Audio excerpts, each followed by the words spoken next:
Halo, selamat pagi saudara. Apa kabar Anda hari ini? Senang sekali saya Wafik Aziz. Saya bisa kembali menyapa Anda dalam Sapa Sulsel di Kompas TV Independen Terpercaya. Saudara, pemilihan Gubernur Sulawesi Selatan akan dilaksanakan pada bulan November 2024. Namun situasi politik jelang Pilgub kini mulai jadi bahan perbincangan.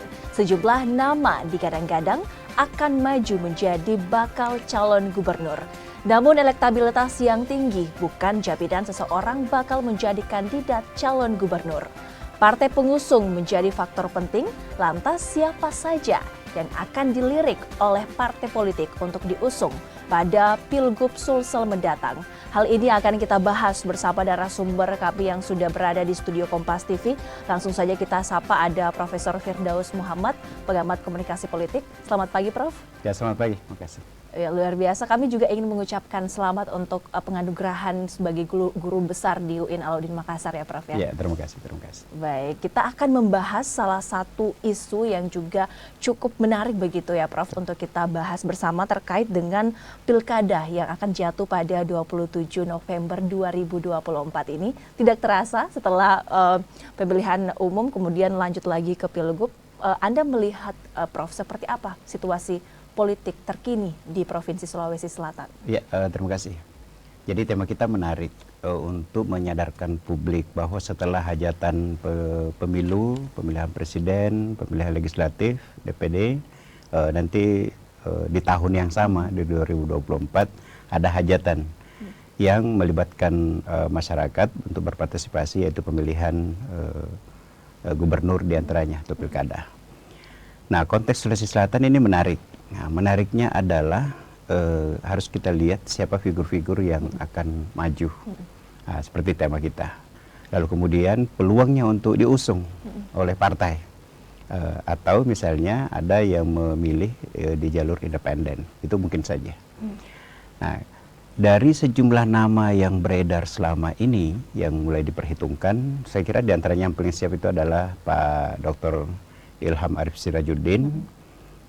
Sebelum kampanye Pilpres ini, beliau sangat masif turun ke masyarakat untuk membangun popularitas. Dan sudah masuk dalam rekaman survei. Dan tagline-nya luar biasa. Tagline-nya langsung gubernurku. Jadi saya kira tagline gubernurku itu mengena di masyarakat. Setidak-tidaknya ketika bersua, bertemu, disapa, itu langsung orang Pak Aco, Pak Iyas, gubernurku. Dan beliau masih juga membangun memori publik dengan ada semangat baru. Nah, semangat baru masih digunakan, semangat baru gubernurku, Aco itu ini menunjukkan bahwa beliau sudah sangat siap. Ditambah lagi beliau tidak terlibat ikut pileg, pemilihan legislatif. Nah, tentu ini menunjukkan bahwa beliau fokus berkonsentrasi untuk maju pemilihan gubernur. Itu yang pertama. Kemudian yang kedua, di partai yang sama saya kira ada Pak Topan Pawe. Pak Topan Pawe memilih jalan politik yang berbeda, yakni beliau maju menjadi anggota legislatif dari Partai Golkar. Dan beliau sudah mantan wali kota Parepare 2 periode. Dan itu juga tentu mempengaruhi. Nah, mempengaruhi bagaimana posisi ketika sudah tidak menjabat dan pada saat menjabat. Baik, Prof. Saya ingin kemudian kita mengulas nama lain, yaitu juga yang selalu mengemuka di publik beberapa waktu terakhir adalah Pak Andi Sudirman Sulaiman, mantan Gubernur Sulawesi Selatan. Bagaimana Anda melihat? Iya, termasuk itu. Jadi Pak Andi Sudirman Sulaiman itu di antara tokoh yang sangat siap. Apalagi posisi beliau sebagai gubernur berakhir periodenya, lalu kemudian ada PJ, lalu kemudian kita di bulan November pemilihan gubernur. Tentu Pak Andi Sudirman Sulaiman sebagai wakil gubernur, lalu kemudian menjadi gubernur Sulawesi Selatan, kita lihat prestasi beliau. Banyak meresmikan, jadi istilahnya jejak beliau di pemerintahan itu terasakan oleh masyarakat dengan adanya aktivitas ketika beliau misalnya perbaikan infrastruktur, jalan diantaranya, dan pembangunan cenderung merata, bukan hanya di Makassar tetapi di kabupaten kota yang lain di Sulawesi Selatan terjangkau. Nah artinya di situ juga menjadi potensi beliau, Pak Andi Sudirman Sulaiman. Nah, lalu kemudian ada juga nama seperti misalnya Pak Dhani Pomanto. Iya, Nah, betul. Pak Dhani Pomanto itu juga marketable. Bahkan posisi yang menguntungkan Pak Dhani itu adalah ketika saat sekarang ini masih wali kota. Sehingga untuk bisa membangun kedekatan dengan masyarakat itu masih sangat memungkinkan. Tetapi Pak Dhani bukan hanya menjaga basis di Makassar, tetapi Pak Dhani justru harus dikenal di pelosok-pelosok. Nah, bedanya tadi kan Pak Ilham itu sudah punya pengalaman kontestan, berkontestasi di Pilgub, sehingga Pak Ilham itu sudah mulai dikenal Betul. di pelosok-pelosok. Jadi tinggal sekarang membangun jejaring-jejaring politiknya. Kalau Pak Dhani cenderung tentu baru melakukan ekspansi ke pelosok-pelosok di luar dari Makassar. Jadi setiap bakal calon gubernur ini punya PR-nya masing-masing Ya, begitu betul, ya betul. Pak ya untuk Ada plus minusnya. Nah lalu kemudian ada Pak Adnan. Pak Adnan itu tidak bisa lagi untuk maju bupati karena sudah 2 periode, sama dengan Pak Taufan Pawe, sama dengan Pak Dhani. Pak Adnan itu juga punya potensi. betul. Dari popularitas tentu. Kemudian dari klan Yassin Limpo, kemungkinan besar dia tetap menjual klan politik Yassin Limpo. Nah, jadi Pak Adnan punya kecenderungan juga bisa diusung setidak-tidaknya menjadi wakil atau menjadi 01, sangat memungkinkan. Nah itu diantara nama-nama. Nah pengalaman kita dari beberapa pilgub itu biasa ada justru calon yang tiba-tiba muncul. Iya betul, seperti Ya sama periode dengan sebelumnya Pilpres ya. Pilpres juga siapa yang pernah menduga Gibran misalnya. Kalau nama seperti Pak Anies ya muncul, Pak Prabowo Kalau Anda sudah melihat lama. apakah ada nama yang bisa saja Sangat memungkinkan, sangat memungkinkan. Karena ini efek dari Pilpres dan Pileg sekarang ini. Jadi nanti akan ada muncul calon-calon yang justru membidik Sulsel. Nah, misalnya tokoh-tokoh yang bisa saja justru berhasil duduk di Senayan. Betul. Yang kemudian karena terpilih, lalu kemudian posisinya udah bagus, justru ada godaan untuk misalnya kembali mencalonkan sebagai gubernur. Itu mungkin saja. Dan dulu ada Pak Rifai Ras dari TNI. Lalu kemudian beberapa waktu yang lalu itu juga ada Pak Andi Muhammad. Ya. Jadi beliau waktu masih Pangdam itu sudah mulai sosialisasi. Betul. Itu kita sudah bisa membaca bahwa ini bukan hanya memperkenalkan diri sebagai Pangdam, tetapi ada upaya membangun investasi politik di situ. Nah, tetapi sebenarnya pembicaraan Pilgub menjadi sedikit meredup karena riak-riak dari pemilihan legislatif ini nggak bisa tertandingi. Jadi kelihatannya seperti Pak Ilham saja itu tidak banyak melakukan sosialisasi karena mengambil jedah setelah Pilpres. Nah menarik dari Pilpres ini, kalau satu putaran berarti per 14 Februari ya, atau beberapa hari biasanya kalau ada hasil quick count orang sudah tahu siapa yang akan terpilih. Nah, tetapi kemudian kalau 2 putaran itu bisa jadi Juni Juli mungkin Juni ya. Itu tetapi pemilihan gubernur itu kalau yang sudah dijadwalkan kalau nggak salah November. Tapi kalau satu putaran apakah mungkin dimajukan atau tidak? Karena ini kan berdampak terhadap kekosongan pemerintahan. Betul, PJ. Karena sekarang PJ dengan 1 orang lagi itu membuat program itu sangat kesulitan karena juga membutuhkan bargaining politik dengan legislatif. Betul. Maka memang lebih baik ketika ada pemimpin yang definitif. Nah, itu. Nah, Fik, ini persoalan yang serius dari tema kita. Selain tokoh-tokoh tadi, justru persoalan sangat seriusnya itu adalah persoalan partai pengusung. Betul, partai pengusung yang akan juga berkoalisi dalam kontestasi pemilihan gubernur 2024 ini. Tapi kita harus jeda terlebih dahulu, Prof. Kita akan lanjutkan kembali, saudara. Tetaplah bersama kami di Sapa Sulsel.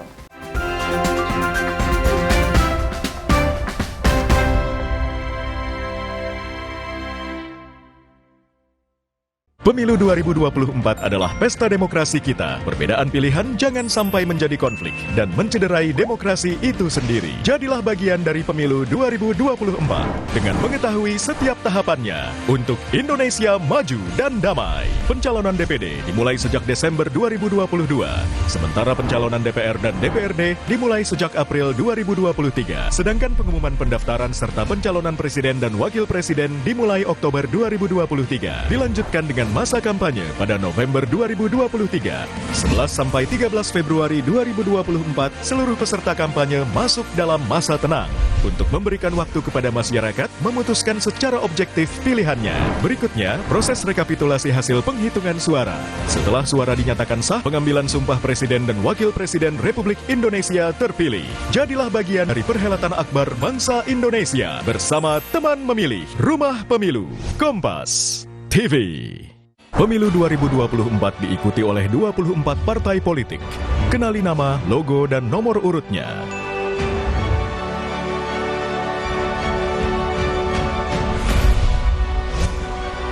Jadilah bagian dari perhelatan akbar demokrasi negeri ini untuk Indonesia damai sejahtera. Ikuti perkembangan dan informasi terkini seputar Pemilu 2024 bersama teman memilih Kompas TV, Rumah Pemilu. Dapatkan berita dan informasi utama seputar Pemilu 2024. Ketahui serba-serbi jelang pencoblosan. Kawal prediksi hasil pemilu. Simak analisa perolehan suara para kontestan. Ikuti rangkaian Pemilu Damai 2024 bersama Kompas TV, Rumah Pemilu.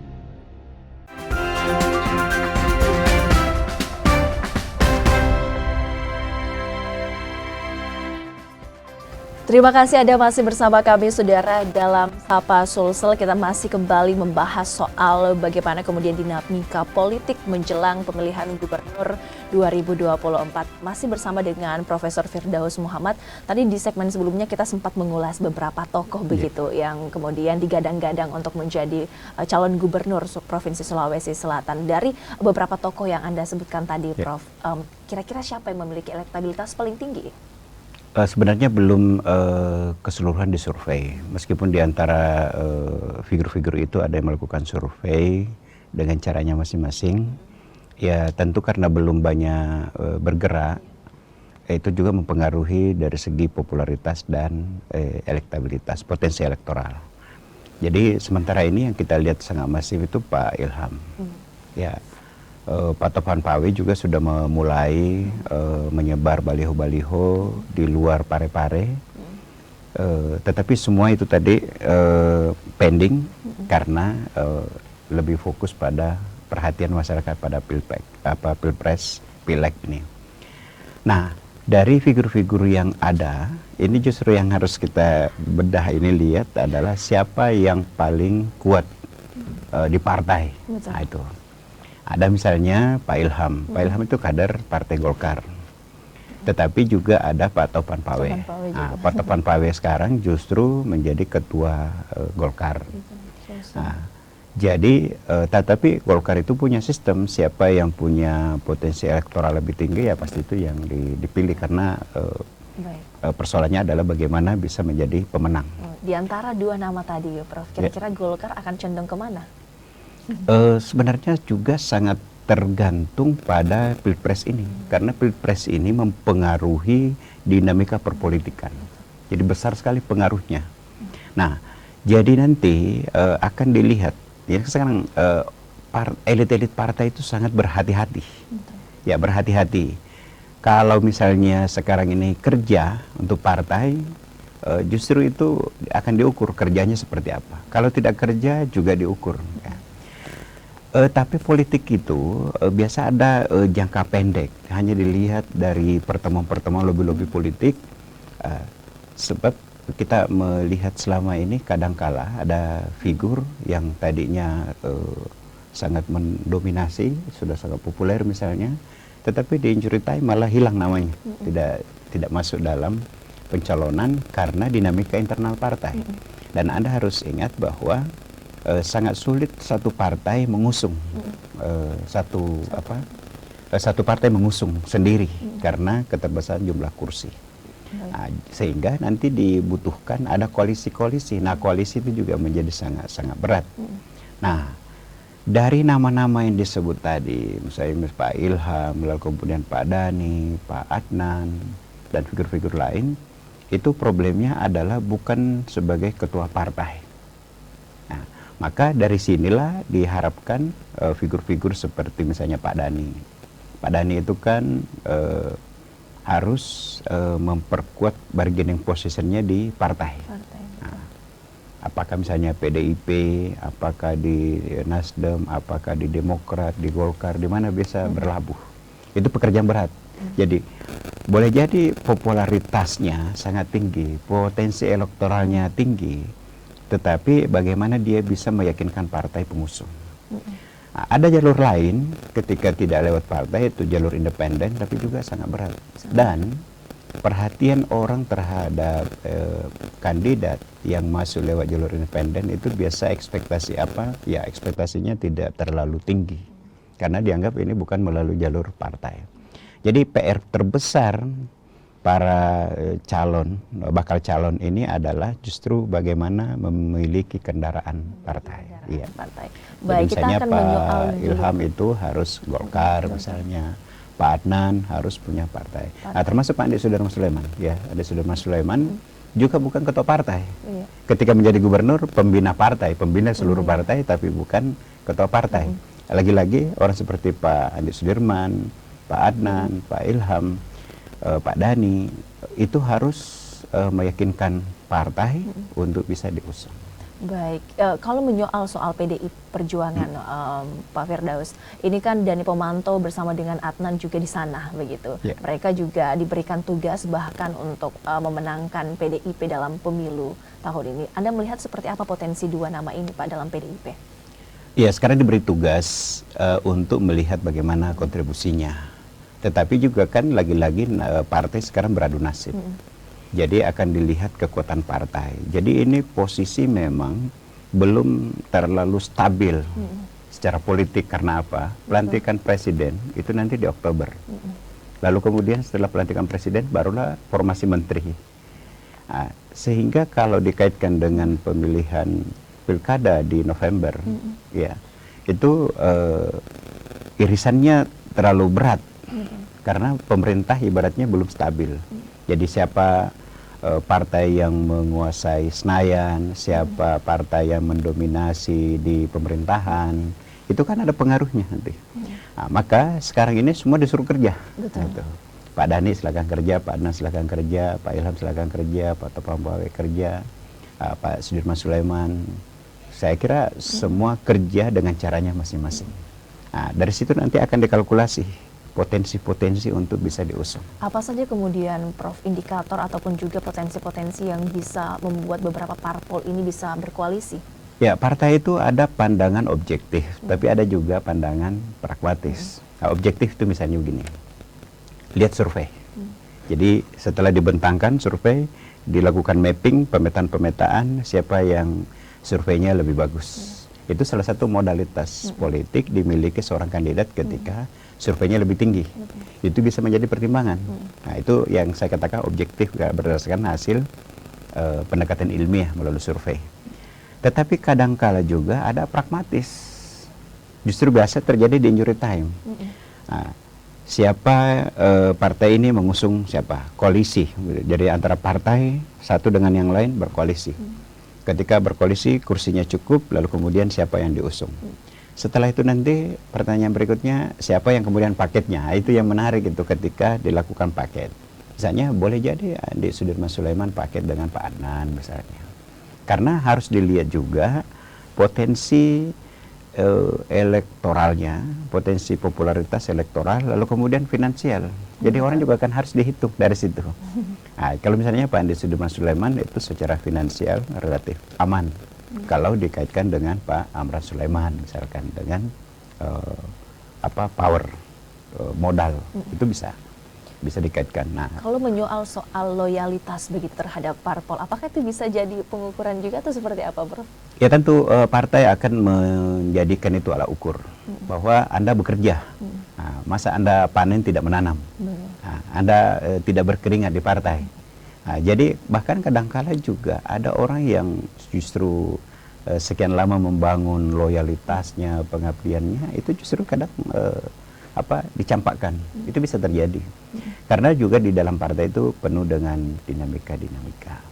Nah, jadi perjuangan para elit-elit politik ini adalah bagaimana membangun popularitas, potensi elektoralnya diperbaiki, lalu kemudian ini juga kan kita melihat perubahan perilaku pemilih. Ya, betul. Nah, pemilih lalu kemudian perilakunya. Betul.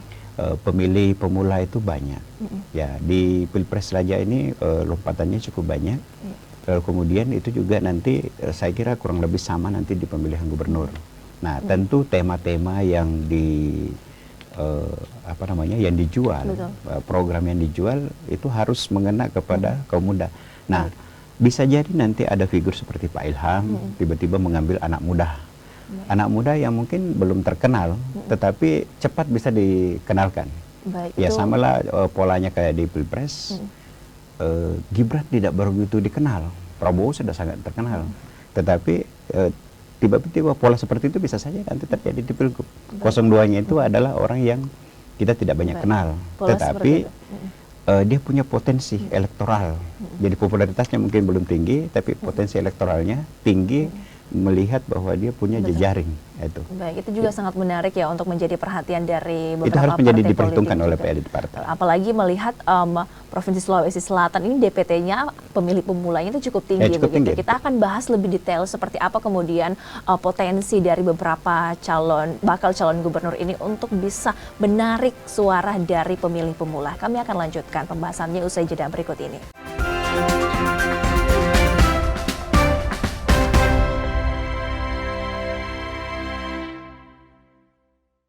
Pemilu 2024 adalah pesta demokrasi kita. Perbedaan pilihan jangan sampai menjadi konflik dan mencederai demokrasi itu sendiri. Jadilah bagian dari Pemilu 2024 dengan mengetahui setiap tahapannya untuk Indonesia maju dan damai. Pencalonan DPD dimulai sejak Desember 2022, sementara pencalonan DPR dan DPRD dimulai sejak April 2023. Sedangkan pengumuman pendaftaran serta pencalonan presiden dan wakil presiden dimulai Oktober 2023. Dilanjutkan dengan masa kampanye pada November 2023. 11 sampai 13 Februari 2024, seluruh peserta kampanye masuk dalam masa tenang untuk memberikan waktu kepada masyarakat memutuskan secara objektif pilihannya. Berikutnya, proses rekapitulasi hasil penghitungan suara. Setelah suara dinyatakan sah, pengambilan sumpah Presiden dan Wakil Presiden Republik Indonesia terpilih. Jadilah bagian dari perhelatan akbar bangsa Indonesia bersama teman memilih Rumah Pemilu Kompas TV. Pemilu 2024 diikuti oleh 24 partai politik. Kenali nama, logo, dan nomor urutnya.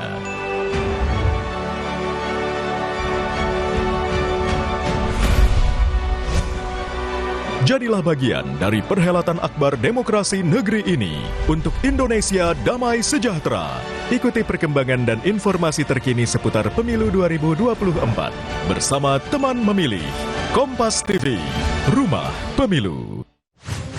Dapatkan berita dan informasi utama seputar Pemilu 2024. Ketahui serba-serbi jelang pencoblosan.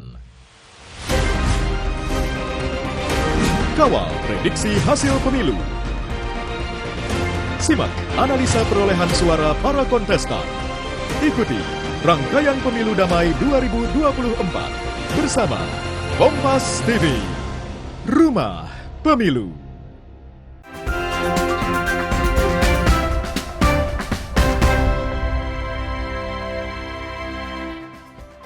Anda kembali menyaksikan Sapa Sulsel Saudara di Kompas TV Independen Terpercaya. Kita masih akan membahas bagaimana kemudian tokoh-tokoh yang berpotensi begitu untuk maju dalam pemilihan Gubernur Sulawesi Selatan. Di segmen sebelumnya, Prof, kita sempat menyinggung betapa kemudian pemilih pemula di Provinsi Sulawesi Selatan karena angkanya sendiri ini setengah dari seluruh DPT, di mana ada 3 juta lebih pemilih pemula di Provinsi Sulawesi Selatan. Anda melihat seperti apa kemudian yang perlu dipersiapkan, hal-hal apa saja kemudian yang menjadi perhatian dari beberapa bakal calon gubernur ini untuk bisa mendapatkan suara pemilih pemula? Oke.